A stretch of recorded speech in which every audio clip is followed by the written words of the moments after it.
So 28 ulit mga boss. At wala pang 24 hours sa akin tong Kevlar GX1U.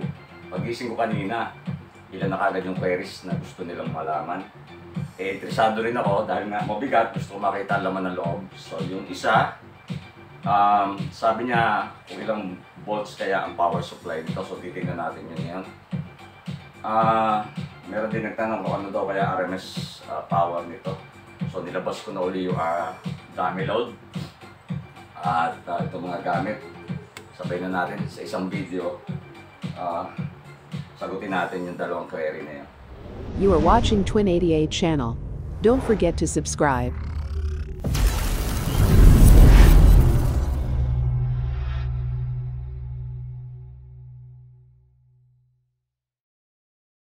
So tanggal na mga screw niyan mga boss. At ngayon sisilipin natin kung bakit nga ba napakabigat nito.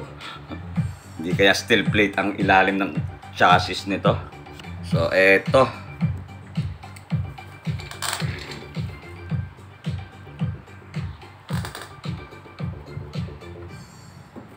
Yeah. Wala. Kaya naman pala. Grabe ang design niya mga boss. Transistor na gamit.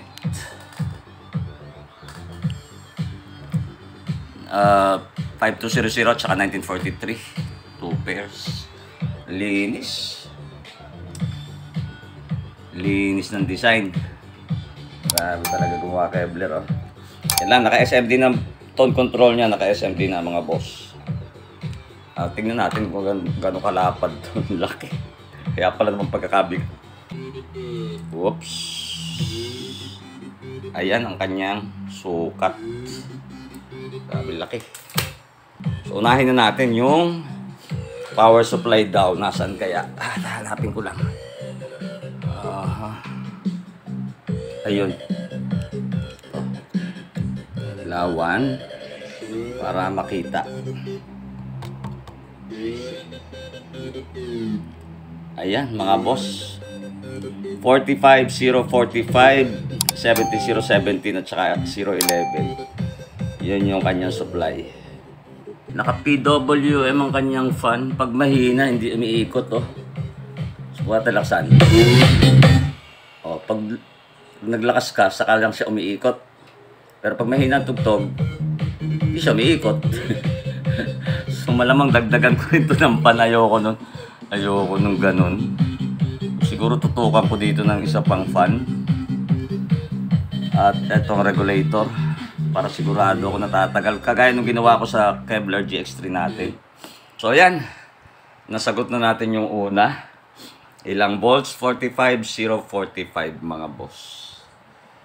So ayan, sa mga bibili boss, baka mamaya pag binuksan nyo rin tapos hindi ito umiikot, iikot lang siya pag nagkaroon current through. Pag nasense niya na lumakas na yung patugtog nyo. Pero hindi ako sa ganyan. So malamangan yan. Hanap ako kung saan kukuha dito ng 12 volts sa area na to para maglagay ako dito ng continuous na nagboblow ng hangin dito sa heatsink. Ganyan na rin ito. Kasi malamang iinit to eh. So eto mga boss, naka-set up na ulit tayo. 4 ohms muna. Sa 4 ohms ko ite-test. Kasi nakakabit yung dalawa na yan.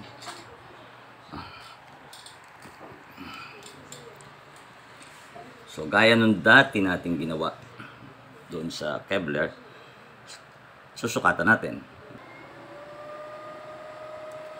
Ayan. Ulit. So eto mga boss, hanggang yun, nag-pick doon, baba, hold din ang hold. So ito nakuha natin 30.2 volts at 8.28 amperes. Ano? So kung ano nga yan, 30.2 times 8 0.28 amps. So, ang RMS niya, mga boss, ay ayan. So, malakas to. Pag pambahay lang, okay na okay to. So, ngayon mga boss, kinalas ko itong isang dummy load. So, ganun din. 8 ohms lang naman ngayon yan. Doon naman natin subukan. Pag 8 ohms, alisin yung hold. Alisin yung hold. So, run ulit tayo. Oops, yun. Hold. Hold.